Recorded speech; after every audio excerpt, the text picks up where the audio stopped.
My son threw a birthday party with 280 guests for my grandson. When I arrived, the security guard said, "Sorry, ma'am, this party is for close family only." I smiled. I made just one phone call, and every guest was left in shock. I'm glad to have you here. Follow my story until the end, and comment the city you're watching from so I can see how far my story has reached. I stood there clutching the small wrapped gift, watching 280 guests stream into the ballroom, while a security guard blocked my path like I was some kind of threat. The irony wasn't lost on me. I was being kept out of my own grandson's birthday party. "I'm sorry, ma'am, but this is family only." The guard repeated, his voice professional but firm. His name tag read Ryan, and he avoided my eyes as he spoke. "Family only." The words stung deeper than any physical blow could have. I am family. I'm Ethan's grandmother, for God's sake. I've been in this boy's life since the day he was born 8 years ago. "There must be some mistake," I said, trying to keep my voice steady. "I'm Margaret Thompson. Ethan is my grandson." Ryan shifted uncomfortably, glancing at his clipboard. "I'm sorry, but you're not on the approved list." The instructions were very clear about who could attend. Through the glass doors, I could see the elaborate setup. A massive bounce house shaped like a castle. Tables draped in royal blue cloth. Balloons everywhere. The whole thing probably cost more than most people's cars. My son James had clearly spared no expense for his boy's 8th birthday. "Could you please check with my son James Thompson? He's the father." "I'll need to verify with Mrs. Thompson," Ryan said, pulling out his radio. Before he could speak into it, I heard the click of heels on granite. Ashley appeared in the doorway, looking every bit the picture-perfect mother in her designer dress and professionally styled hair. She was only 33, but she carried herself with the confidence of someone who'd never been told no. "Oh, Margaret," she exclaimed, her voice dripping with false surprise. "What are you doing here?" The question hit me like a slap. What was I doing here? I was here to celebrate my grandson's birthday, just like I had every year since he was born, just like any grandmother would be. "I'm here for Ethan's party," I said, my voice barely above a whisper. "I brought him a gift." Ashley's perfectly painted lips curved into what might have been a smile on someone else's face. On hers, it looked predatory. "Oh, sweetie, didn't James tell you we decided to keep it small this year? Just immediate family." I looked past her at the crowd inside. There had to be at least 280 people in that ballroom. Co-workers, neighbors, people I'd never even seen before. But apparently, I wasn't immediate family enough. "Ashley, please," I said, hating how my voice cracked. "I just want to see Ethan to wish him happy birthday. He's so busy with his friends right now," she said, not moving from the doorway. "Maybe next time we can arrange something smaller, more appropriate. The words echoed in my head as I stood there holding a gift for a child I wasn't allowed to see.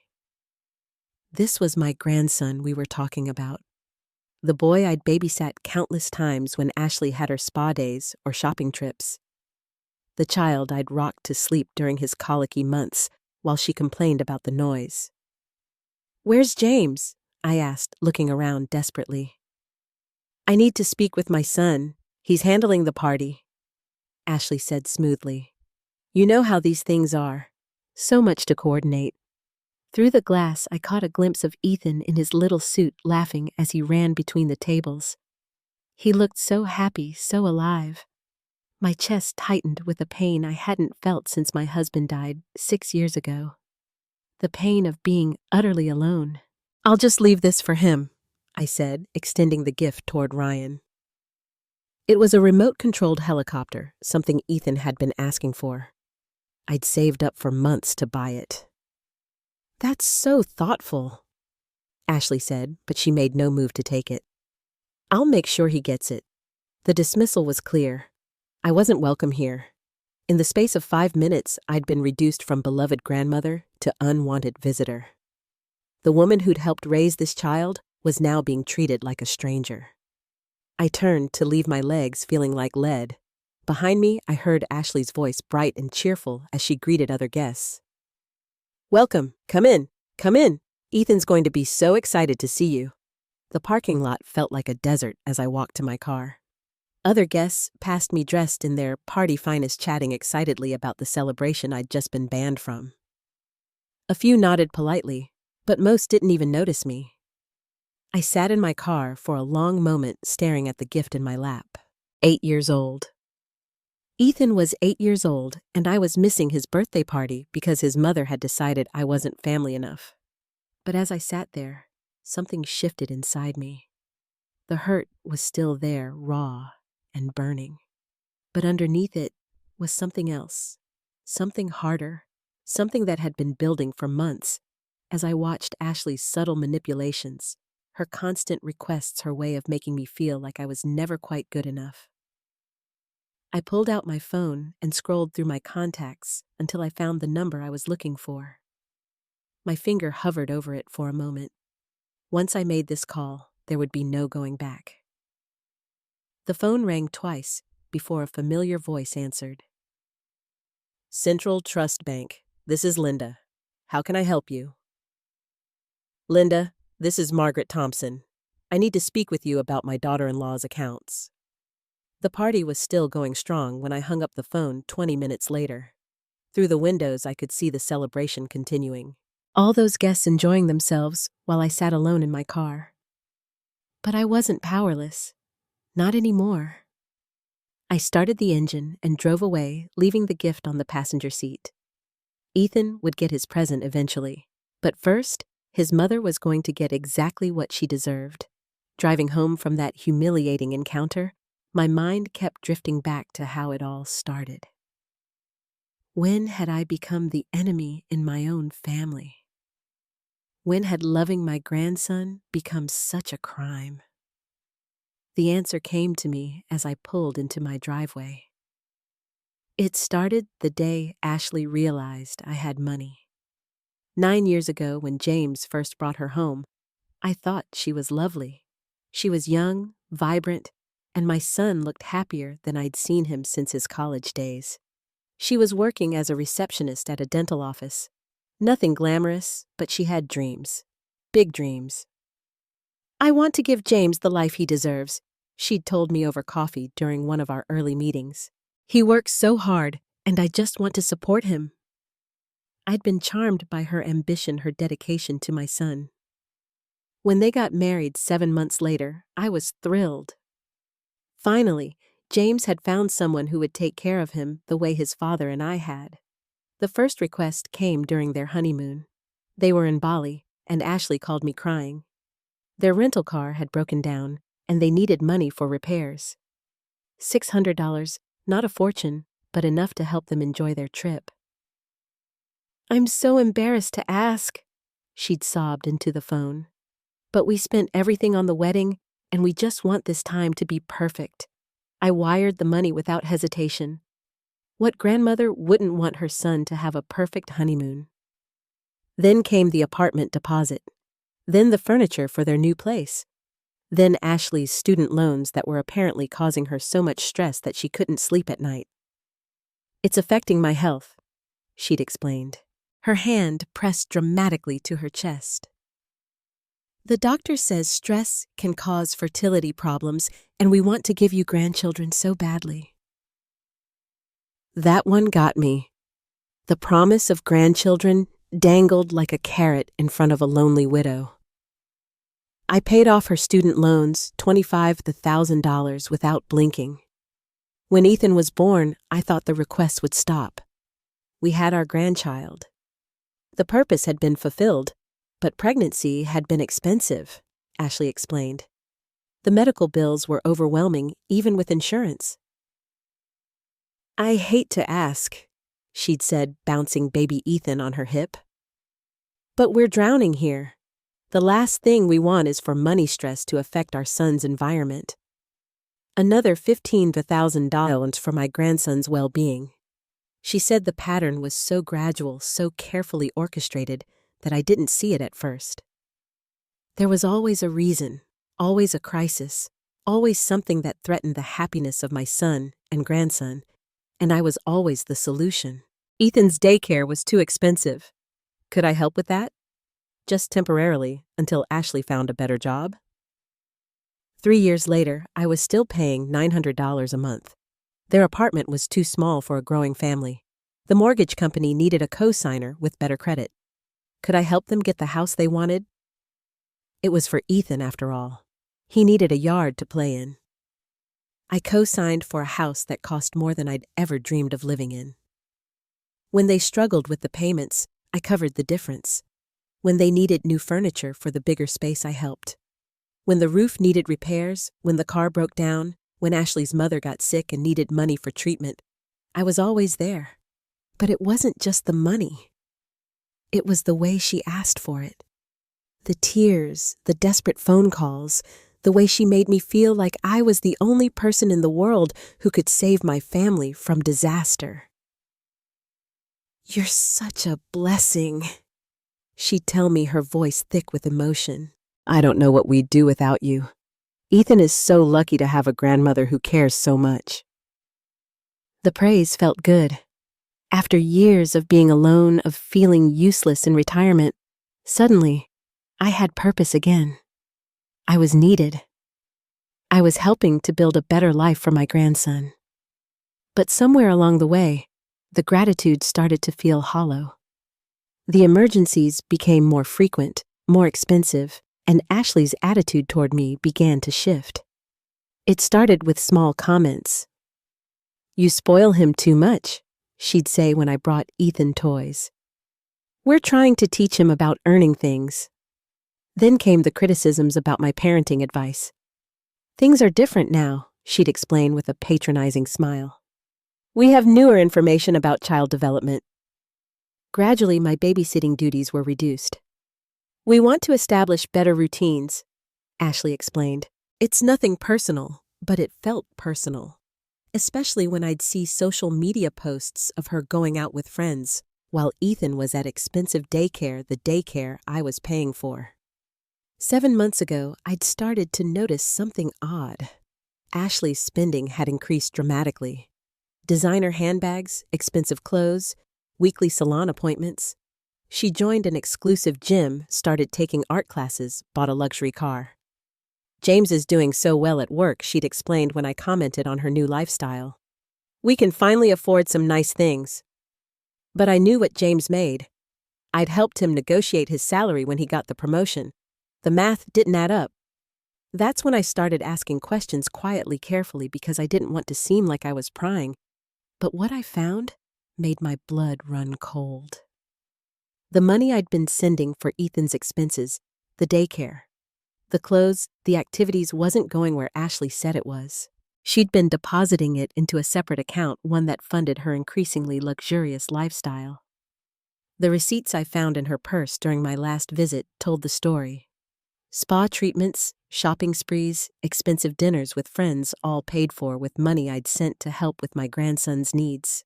I'd been funding Ashley's transformation from a struggling dental receptionist into a woman who looked like she'd stepped out of a magazine. While I ate generic cereal and clipped coupons, she was living like a queen on my dime. The betrayal cut deeper than any physical wound. I'd trusted her with my money, my heart, my relationship with my grandson, and she'd used all of it to build a life that apparently didn't have room for me in it. As I sat in my living room that night, staring at the empty gift box that should have been opened by excited 8-year-old hands, I realized something had fundamentally changed. I wasn't just hurt anymore. I was angry. For 9 years, I'd been played like a violin. Every tear, every crisis, every desperate phone call had been carefully calculated to extract maximum sympathy and maximum money from a lonely old woman who just wanted to be needed. I opened my laptop and logged into my bank account. The numbers stared back at me, cold and undeniable. Over the past 9 years, I'd given Ashley and James over $90,000. Money that had come from my husband's life insurance, from my own retirement savings, from years of careful budgeting and sacrifice.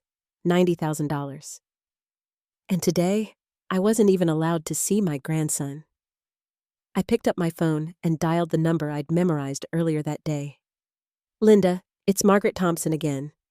I need to know exactly how much money has been transferred from my account to Ashley Thompson's personal account over the past year. As Linda pulled up the records, I felt something I hadn't experienced in years. The cold, sharp edge of righteous anger. Tomorrow, everyone at that party was going to learn exactly who they were really celebrating.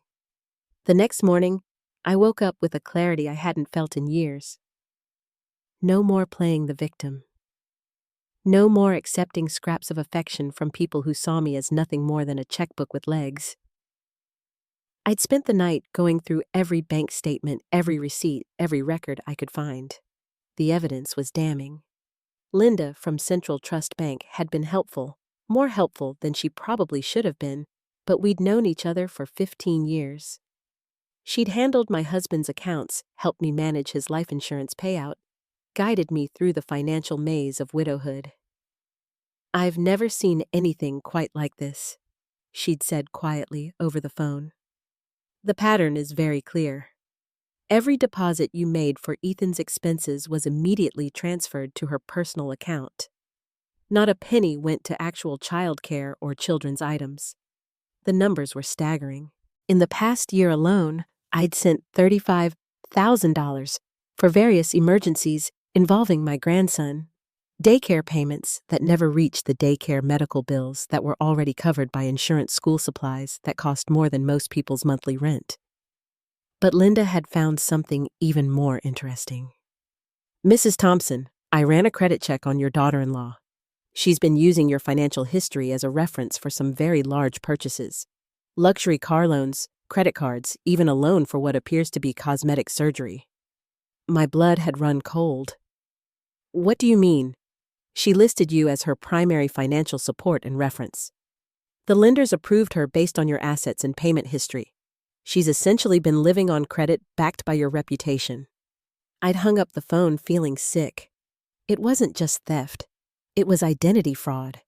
She'd been using my financial standing to fund a lifestyle that would have been impossible on her actual income. Now, sitting in my kitchen with my morning coffee, I pulled out my phone and dialed the number I'd been dreading to call. James called while speaking. "James, it's Mom." There was a pause. Then his voice came back warmer but cautious. "Hey, Mom." "How are you?" "I'm calling about yesterday about the party." Another pause. "Look, Mom, I'm sorry about the confusion with the guest list. Ashley was just trying to keep things manageable. 280 people is a lot to coordinate." Confusion. That's what he was calling it. "James, I wasn't confused. I was deliberately excluded from my grandson's birthday party."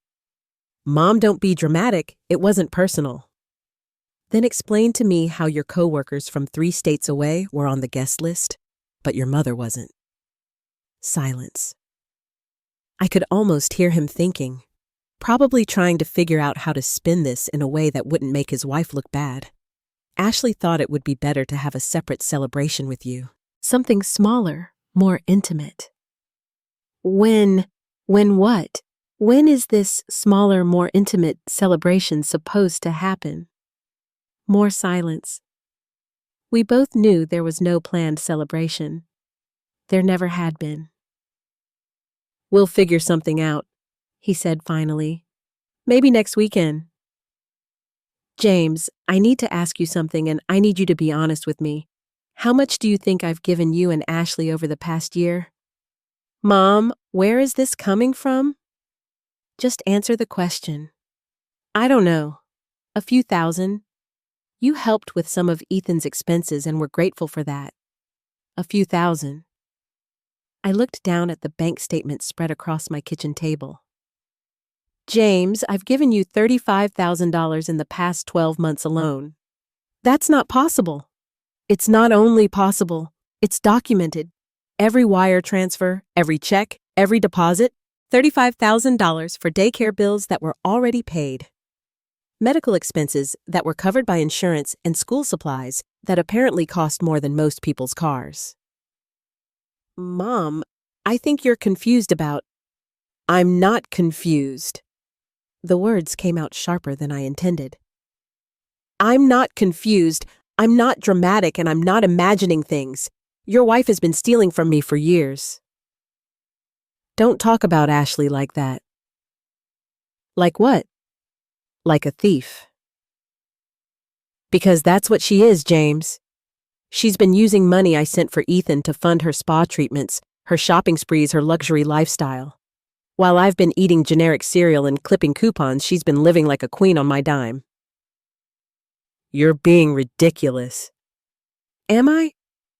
When was the last time you saw a receipt for Ethan's daycare? When was the last time you actually paid for his clothes or his activities? I'll tell you when. Never.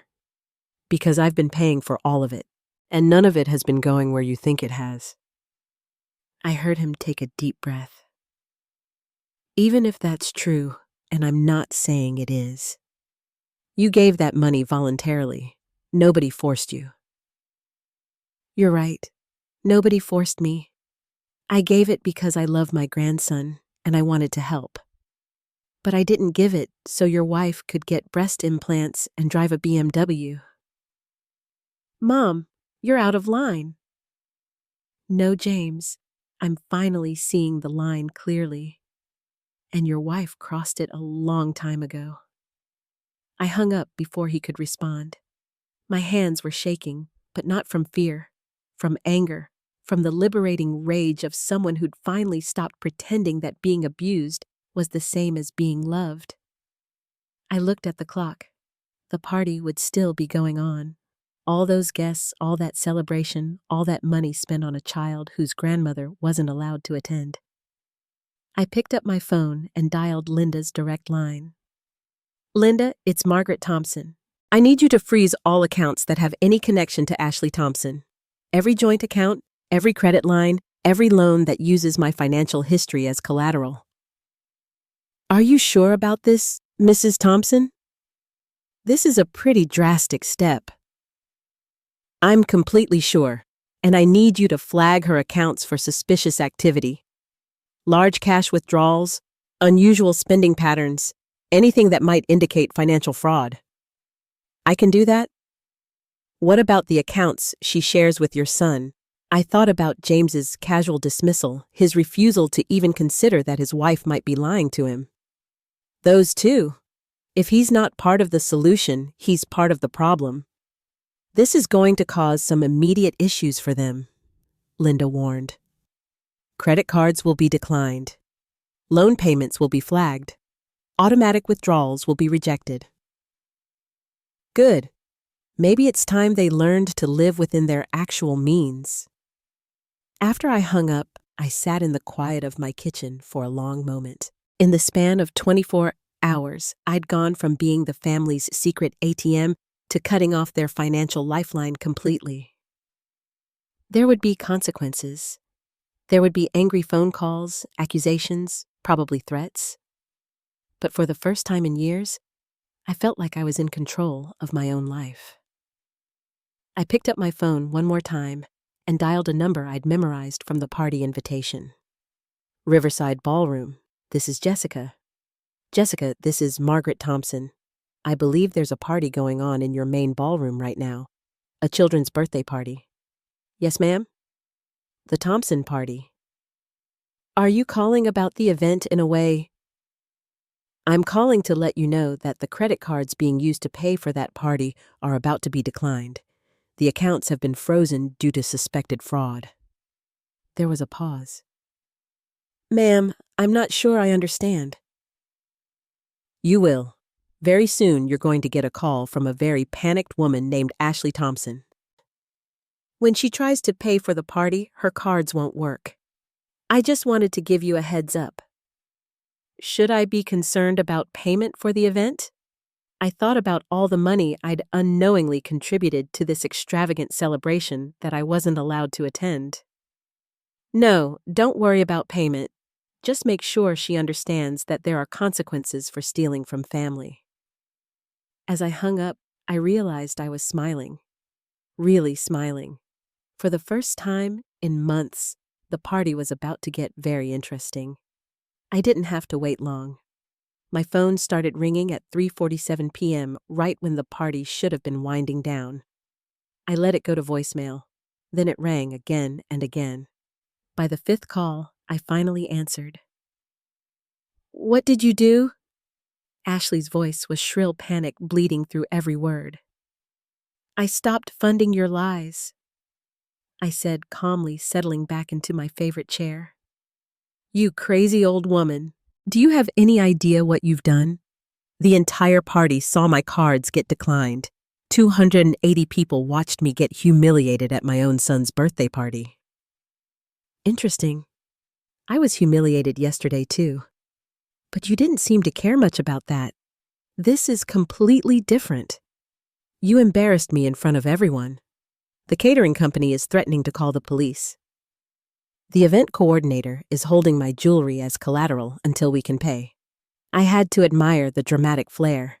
Even in crisis, Ashley knew how to play the victim. Maybe you should have thought about that before you decided to steal from me. I never stole anything from you. Everything you gave us was voluntary. Was it voluntary when you lied about where the money was going? Was it voluntary when you told me Ethan needed new school clothes while you were getting Botox injections? Silence. Then, in a voice that was trying very hard to sound reasonable. "Margaret, I think there's been a misunderstanding. Why don't you come over and we can talk about this like adults?" "I'm not interested in talking to you, Ashley. I'm interested in getting my money back." "Your money? You gave that money to help your grandson, and how much of it actually went to my grandson? How much went to his daycare, his clothes, his activities? I'll tell you how much. 0. Every penny went into your personal account so you could play dress up and pretend to be something you're not." I heard her take a shaky breath. "You're going to destroy this family over money." "I'm not destroying anything. I'm simply refusing to fund your fantasy life anymore. James won't stand for this. He'll never forgive you for what you've done." What I've done? What I've done is discover that my daughter-in-law has been committing fraud for years. What I've done is learn that the woman I trusted with my grandchild's well-being has been stealing from me while keeping me away from him. You don't understand the pressure I'm under. Do you know what it's like trying to fit in with James's colleagues, trying to make sure Ethan doesn't look poor compared to his classmates? I did this for the family. You did this for yourself, and you got caught. Another long pause. When she spoke again, her voice was different, colder. You're making a mistake, Margaret. A very big mistake. Is that a threat? It's a warning. You think you can just cut us off and everything will go back to normal? You think James will choose you over his wife? You think you'll ever see Ethan again? The words hit their mark, and she knew it. You can't keep me from my grandson forever, can't I? I've been doing it for months, and you didn't even notice. You think yesterday was the first time I've kept you away from him. My blood turned to ice. What are you talking about? Oh, Margaret, sweet, naive Margaret. You think those canceled playdates were coincidences? You think Ethan just happened to be busy every time you wanted to visit? I've been erasing you from his life slowly, carefully, so you wouldn't notice, and it worked beautifully. You're lying, am I? When was the last time you actually spent time alone with Ethan? When was the last time he called you? When was the last time he asked about you? I couldn't answer. The truth was too painful to admit. He doesn't even remember you properly anymore. Ashley continued, her voice gaining strength from my silence. To him, you're just the old lady who sends money sometimes. And now that the money's gone, what use are you? James won't let you do this. James does whatever I tell him to do, just like you did. The difference is, he's not going to wake up one day and realize he's been played. The line went dead. I sat there staring at my phone, her words echoing in my mind like poison. She was right about one thing. I had been played, but she was wrong about something else. I wasn't the same woman who'd been writing checks and accepting crumbs of affection for years. My phone buzzed with a text message. It was from James. "We need to talk tonight. 7:15 p.m.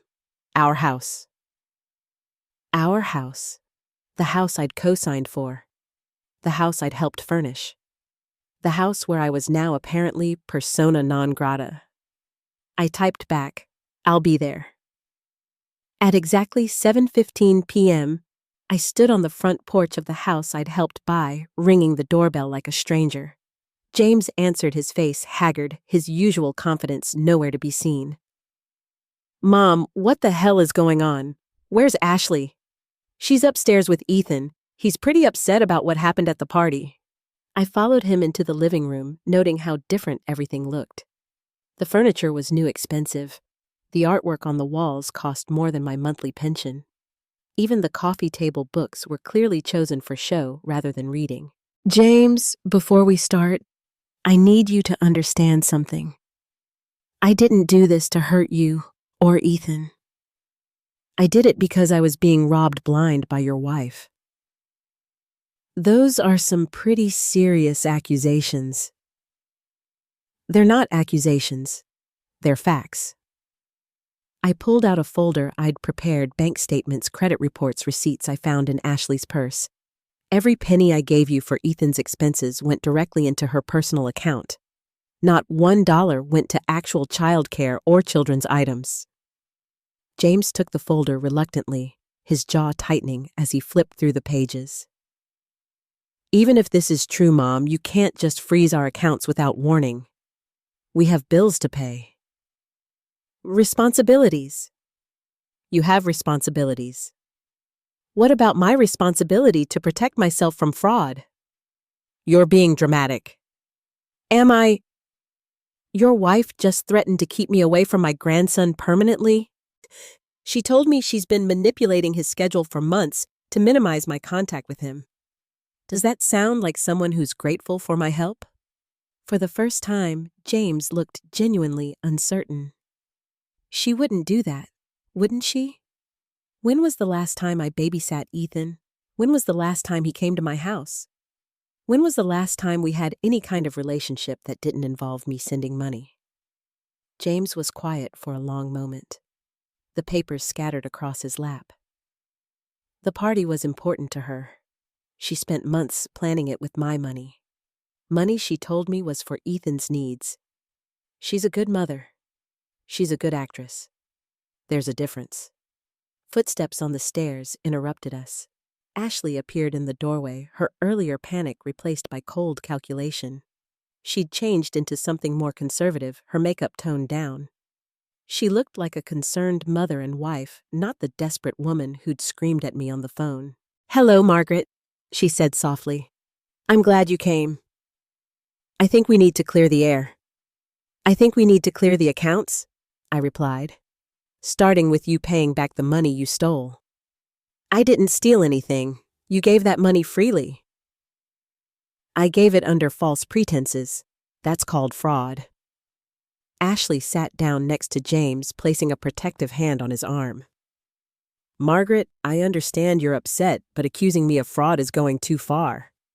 "Is it? Then explain to me how $35,000 in childcare expenses ended up paying for your spa treatments and shopping sprees." "I used some of the money for myself, yes, but that's because I needed to maintain a certain appearance for James's career. Image matters in his field." "Image matters?" I laughed bitterly. "You mean the image of a woman who can afford luxury cars and designer clothes on a middle manager's salary? I was trying to help the family move up in the world." "You were trying to help yourself, and you used my money to do it." James looked between us, clearly struggling with what he was hearing. "Ashley, is this true about the money?" "It's more complicated than she's making it sound." "It's not complicated at all," I said firmly. "She lied to you. She lied to me, and she stole from both of us. The only question now is what you're going to do about it." The silence that followed was deafening. I could see the moment when James realized that everything I was saying was true, that his perfect wife had been living a lie funded by his mother's retirement savings. "How much?" he asked quietly. $95,000 over 9 years. I said, including the money she borrowed against my credit and assets without my knowledge. Ashley shot to her feet. "You can't prove any of that." "I can prove all of it. The bank has records of everything, including the loan applications where you listed me as your primary financial support." For the first time since I'd known her, Ashley looked truly cornered. The mask was slipping, revealing the desperation underneath. "Ethan needs stability," she said, her voice rising. "He needs a mother who isn't stressed about money, a family that looks successful." "I did this for him. You did this for yourself," I said, standing up. "And now it's over." As I walked toward the door, I heard Ashley's voice behind me, shrill and desperate. "You'll never see him again. I'll make sure of it." I didn't turn around. "We'll see about that." I had one more call to make when I got home. This time, it wasn't to the bank. It was to my lawyer. My lawyer, Karen Miller, had been handling family legal matters for 30 years. She'd helped me with my husband's estate, guided me through the complexities of widowhood, and now she was about to help me reclaim my life from a woman who'd been systematically destroying it. "This is extensive," Karen said, reviewing the documents I'd brought to her office. "Financial fraud, identity theft, possible elder abuse charges. Your daughter-in-law has been busy. Can we get your money back?" "We can try. But more importantly, we can make sure she faces consequences for what she's done. This isn't just about money anymore, Margaret. This is about establishing your rights as a grandmother and protecting you from further exploitation." I'd been thinking about Ashley's threats all night. Her casual admission that she'd been keeping me from Ethan for months. Her promise that I'd never see him again. The cruelty of it was breathtaking.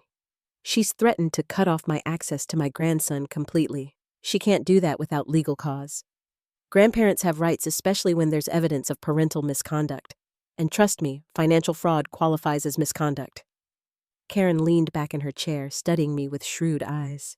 "But I have to ask Margaret, are you prepared for what this is going to do to your relationship with your son? This won't just affect Ashley. It's going to impact James, too." I'd been wrestling with that question all night. James had chosen to defend his wife even when faced with evidence of her lies. He'd dismissed my concerns, minimized my pain, and treated me like I was the problem. "My relationship with James is already damaged," I said quietly. "Maybe it's time he learned that enabling his wife's behavior has consequences too." "All right then, let's start with a formal demand letter. Full restitution of the fraudulent charges plus interest and legal fees. If she refuses, we file criminal charges." "How long will this take?" "Depends on how smart she is. If she's smart, she'll settle quickly and quietly. If she's not," Karen smiled grimly.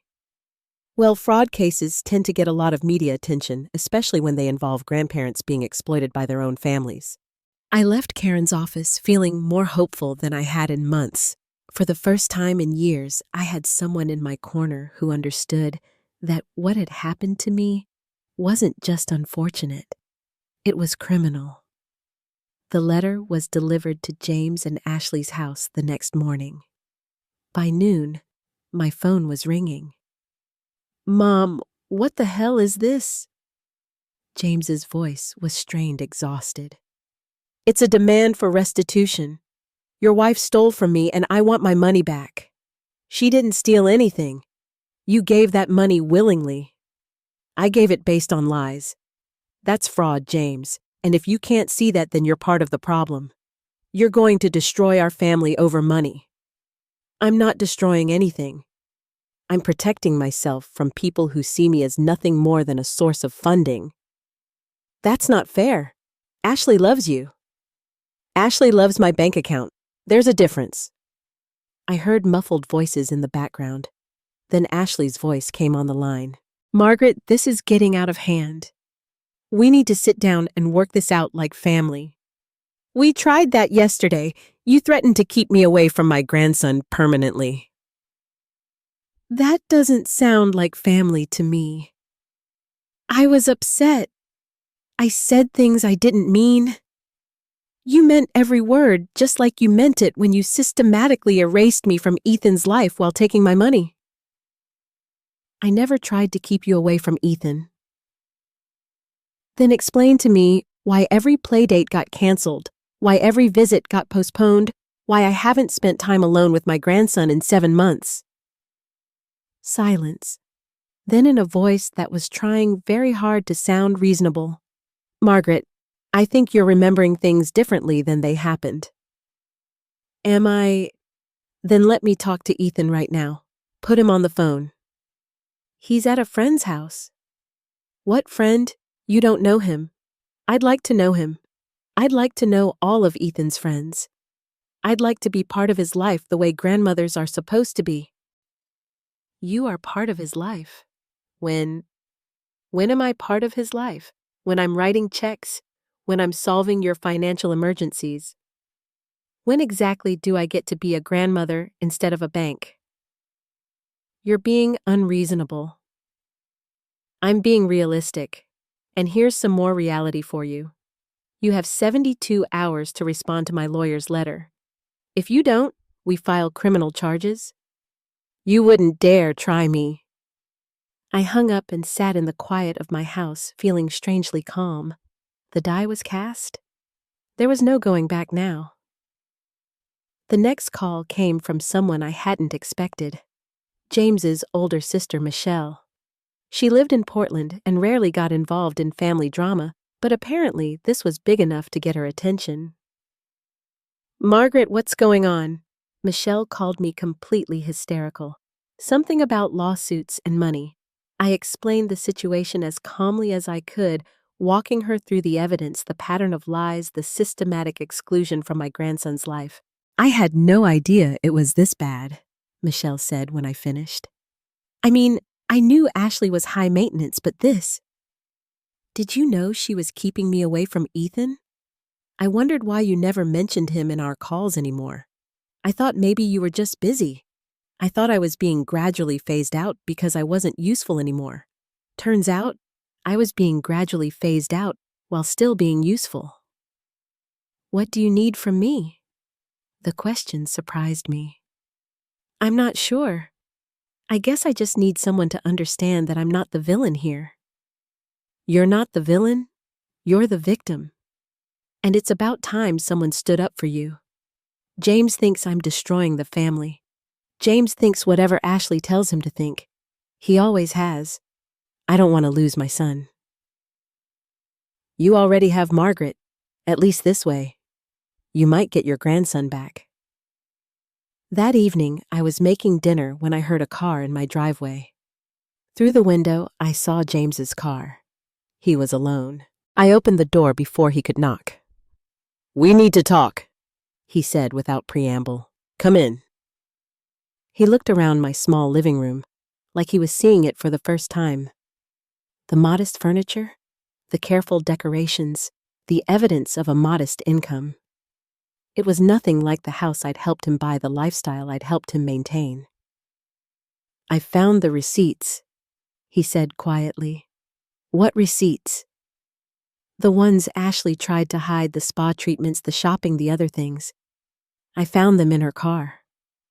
I sat down slowly. How much?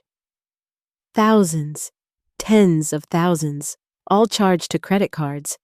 I didn't know she had credit cards backed by your assets.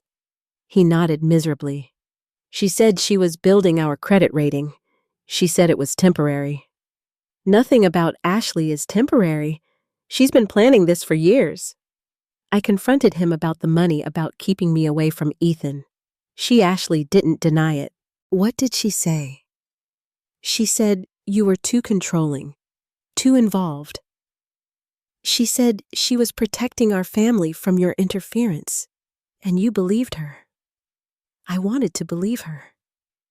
It was easier than admitting that my wife had been lying to me for years. James sat down heavily, his head in his hands. I've been such a fool.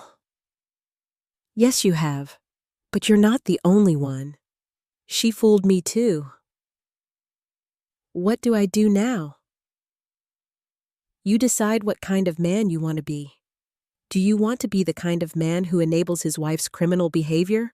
Or do you want to be the kind of man who protects his family from predators? She's not a predator. She's confused. She's under pressure. She's a predator, James. She targeted a lonely widow and systematically exploited her love for her grandson. She didn't do it out of desperation. She did it because she could. The house, the cars, the lifestyle, it's all built on your money. Yes, it is. What happens now? Now you choose. You can keep pretending that what she did was acceptable, or you can help me make sure it never happens again. If I help you, she'll leave me. She'll take Ethan. If you don't help me, you'll lose both of us anyway. The difference is, if you do the right thing, you might earn back some respect from me, and eventually from your son. James was quiet for a long time. Outside, the sun was setting, casting long shadows across my small yard. I need to think about this, he said finally. You have 72 hours. After that, the lawyers take over. He stood up to leave, then turned back. Mom, I'm sorry. I should have seen what was happening. I should have protected you. Yes, you should have, but you didn't. The question is, what are you going to do about it now? After he left, I sat alone in my living room, surrounded by the evidence of a life I'd built slowly, carefully on my own terms. Tomorrow, I would either get my family back or lose them forever. But either way, I would never again be anyone's victim. 3 months later, I was sitting in my garden, watching my grandson play with the remote-controlled helicopter I'd bought him. The same one I'd brought to his birthday party, the party I'd been banned from attending. Grandma Margaret, look how high it goes, Ethan called out, his face bright with excitement. Be careful not to fly it too close to the trees. I called back, smiling at the pure joy on his face. The path to this moment hadn't been easy. After my conversation with James, things had gotten worse before they got better. Ashley had fought the restitution demand with every weapon in her arsenal: tears, threats, manipulation, and finally desperate legal maneuvering that only made her look more guilty.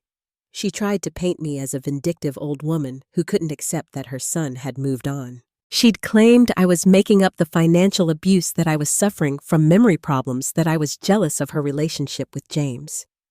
But Karen had been right. The evidence was overwhelming. Bank records don't lie, and credit applications don't fabricate themselves. When faced with the possibility of criminal charges, Ashley had finally agreed to settle. The settlement had been comprehensive. Full restitution of the $95,000 plus interest and legal fees. Dissolution of all financial ties between us, and most importantly, a legally binding agreement that guaranteed my access to Ethan. But the real victory hadn't been financial. It had been watching James finally see his wife for what she truly was. The divorce had been finalized last month. Ashley had fought for custody, but her financial crimes had made her case impossible to win. She'd been granted supervised visitation and ordered to pay child support. A delicious irony considering she'd never financially supported anyone in her life. She's moved back to her mother's house in Ohio.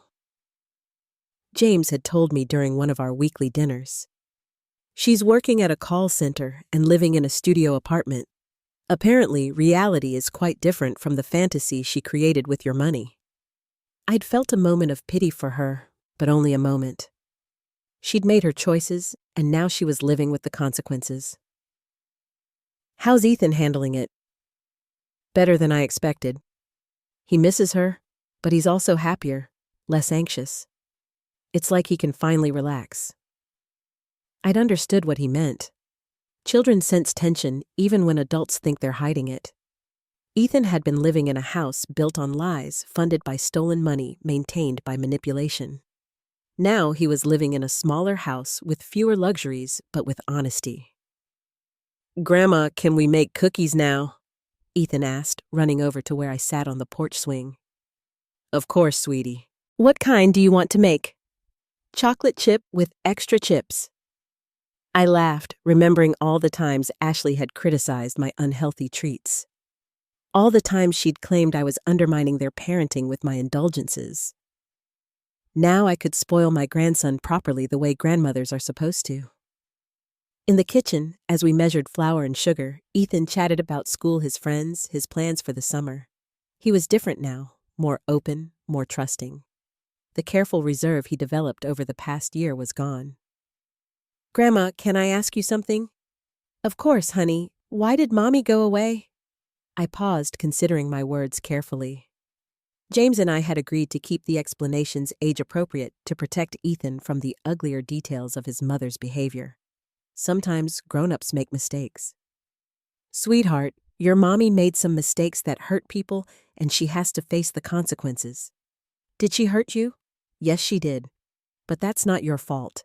And it doesn't change how much I love you. I'm glad you're here more now." "Me too, Grandma. Me too."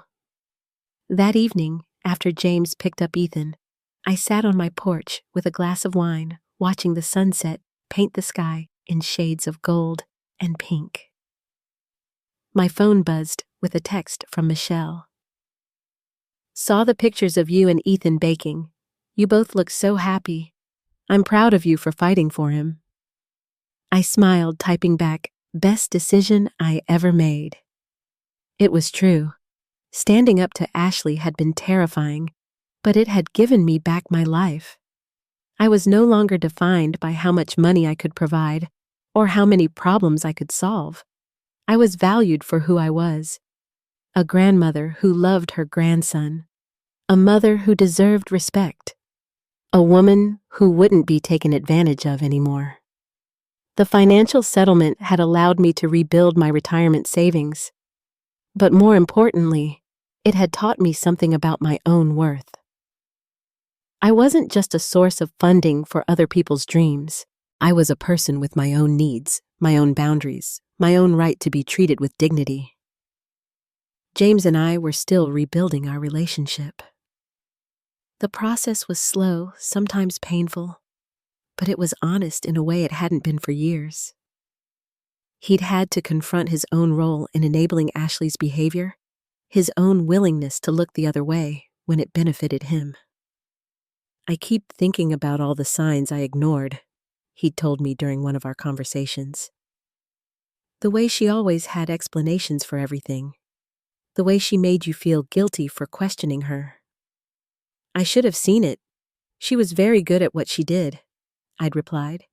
"She made it easy for us to believe what we wanted to believe." "But you figured it out. You stood up to her." I got tired of being treated like a checkbook instead of a person. It took me too long, but I finally got tired of it. Now, 3 months later, I was planning a real birthday party for Ethan's 8th birthday. Nothing as elaborate as the 300-guest extravaganza that had started this whole mess, but something warm and genuine. A backyard barbecue with his friends from school, homemade decorations, and a grandmother who was actually invited to attend. "I want to help plan it," James had said when I mentioned the party. "I want to do it right this time." "What do you mean?" "I want to plan a party that's actually about celebrating Ethan, not about showing off or impressing people. I want to plan a party where everyone who loves him is welcome." I'd smiled at that. That sounds perfect. As I finished my wine and prepared to go inside, I thought about the woman I'd been a year ago. Lonely, manipulated, desperately grateful for any scraps of affection from a family that saw her as useful, but not valuable. That woman was gone, replaced by someone who knew her worth and demanded to be treated accordingly. My phone rang, interrupting my thoughts. The caller ID showed a number I didn't recognize. "Hello, is this Margaret?" The voice was young, female, nervous. "Yes, who is this?" My name is Sarah Martinez. I got your number from a mutual friend. I think my daughter-in-law is doing to me what yours did to you. I sat back down in my chair, my heart going out to this stranger who was probably sitting in her own kitchen, surrounded by bank statements and receipts, wondering if she was going crazy. "Tell me what's happening," I said gently. For the next hour, I listened to Sarah's story. The gradual requests for money, the elaborate explanations, the systematic exclusion from her grandchildren's lives. It was all depressingly familiar. "I don't know what to do," she said finally, her voice breaking. "I love my son, but I can't keep living like this." "You don't have to," I told her. "You have options, you have rights, and you have more power than you think." "How do I even start?" "You start by documenting everything. Every transaction, every request, every excuse. Then you call a lawyer." "I'm scared." "I was scared too, but you know what I was more scared of, living the rest of my life as someone's victim." We talked for another 30 minutes, and by the end of the conversation, Sarah sounded stronger, more determined. I gave her Karen's number and made her promise to call first thing Monday morning. After I hung up, I realized something had shifted inside me. I wasn't just someone who'd survived being exploited by a manipulative family member. I was someone who could help others survive it too. 6 months later, I was sitting in Karen's office with 3 other women who'd been financially abused by their own families. We'd formed an informal support group sharing resources and strategies for dealing with the legal and emotional aftermath of familial financial fraud. "The hardest part," said Margaret, whose son-in-law had been stealing from her for 5 years, "is accepting that people you love can see you as nothing more than a source of money." "But the most empowering part," added Ruth, whose daughter had been forging her signature on checks, "is realizing that you don't have to accept it." I nodded, thinking about how far I'd come from that humiliating day outside Ethan's birthday party. The thing that saved me was realizing that I deserved better. Not because I was perfect, but because I was human. And now I have my grandson back. I have my self-respect back. And I have the knowledge that I'll never be anyone's victim again. That afternoon, I picked up Ethan from school and took him to the park. As he played on the swings laughing with his friends, I felt a deep sense of peace. This was what I'd been fighting for. Not just access to my grandson, but the right to be part of his life on my own terms. "Grandma, push me higher," he called out. "Hold on tight," I called back, giving him a gentle push that sent him soaring as I watched him fly through the air, fearless and joyful. I smiled.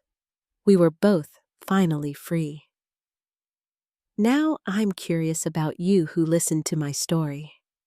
What would you do if you were in my place? Have you ever been through something similar? Comment below. And meanwhile, I'm leaving on the final screen 2 other stories that are channel favorites, and they will definitely surprise you. Thank you for watching until here.